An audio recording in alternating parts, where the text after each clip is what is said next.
kadiskarte, touchdown tayo dito sa client natin. Ito, ayan. VS Gen 1 yung gagawin natin. So, mamimili si Bossing kung 7 inches or 9 inches. So, mamaya, abangan nyo na lang kung ano yung papalitan natin dito, kung ano yung kakabit natin. Okay, tara. Yung pagbaklas ulit nito, ito. Itong part na to, may plastic na tornilyo dito. Ayan. Tatanggalin nyo yan. Tapos, pag na-remove nyo na yun, kahin nyo na lang yan.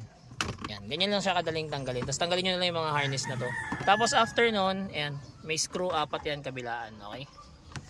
Ito, nakapagbaklasan tayo. Ayan yung mga harness. Tapos ito yung stock stereo.